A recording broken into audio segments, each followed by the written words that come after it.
こんにちは、手作りママちゃんです。今日は縫わずにお洗濯もできるマスクを作ります。縫うのが苦手な方は最後までご覧ください。綿 100% の 20×35 センチの布を使います。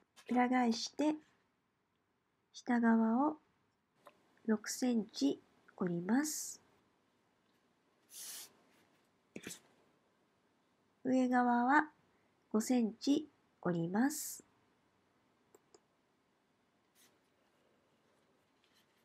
左側を 14.5 センチ折ります。ゴム紐を用意します。先にゴムを通します。ゆるく結びます。両面テープを使います。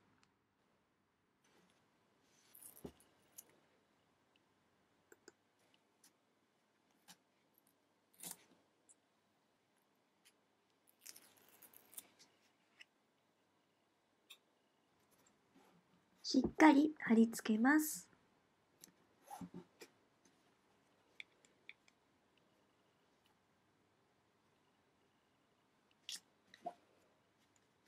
引っ張ってもかなり強力です。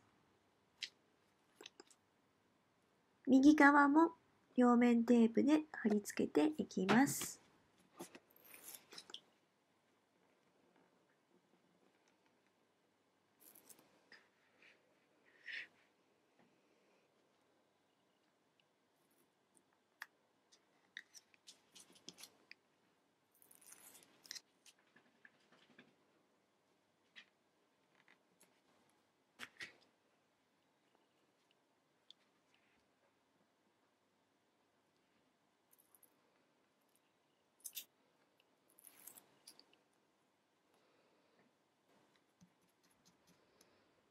ここでゴムを通します。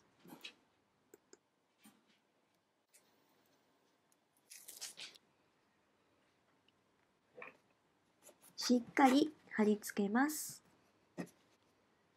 ゴムをゆるく結びます。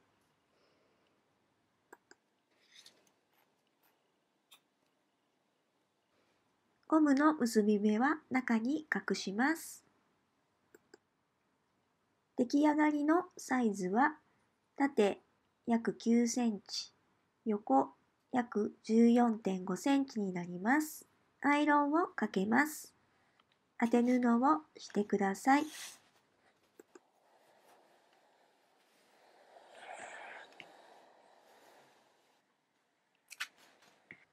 裏返します。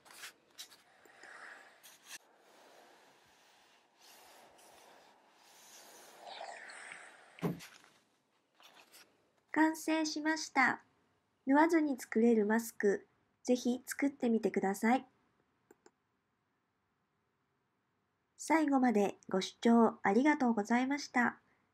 また次の動画でお会いしましょう。バイバーイ。